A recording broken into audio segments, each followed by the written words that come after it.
Welcome to Standard Chartered Money Insights, a podcast series by Standard Chartered Bank that brings you market views and insights on the go.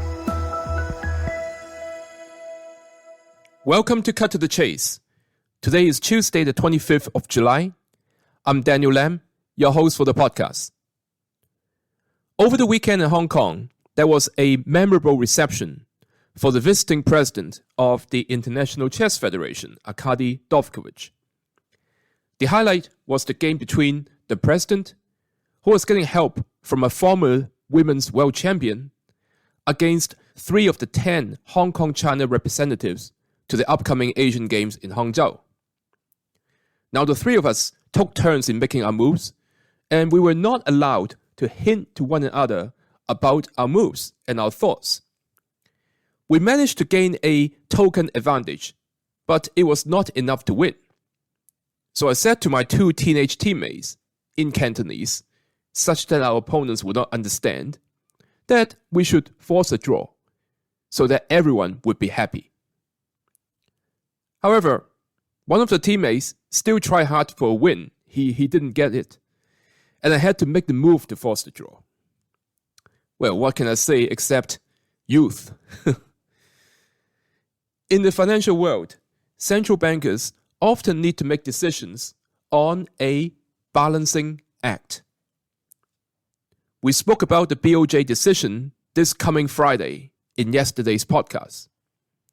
On the one hand, both headline CPI inflation, as well as the BOJ's measure of core inflation, ticked up to 3.3% in June. That's the 15th straight month above the 2% target. Meanwhile, the composite PMI has been above 50 since January. That's the boom-bust line. And both the current conditions and expectations component of the Economy Watchers survey crossed above 50 in February. These dynamics show that domestic economic conditions have been improving. But there's headwind in the global context. For example, the manufacturing cycle is in a downturn. Contracting Japanese machine tool orders fell by 21% year-on-year in June, while core machine orders declined by nearly 9% year-on-year in May. So, for this Friday, the BOJ is likely to keep the economy running hot for now in order to err on the side of caution, i.e., they are unlikely to be doing any tweaking to the YCC policy. Nonetheless, the strong Japan data for the first half of the year, plus the aggressive spending pattern, suggests that significant tightening could be in place in the fourth quarter this year. Our view is that it is good to buy Japanese yen against the US dollar at the current level.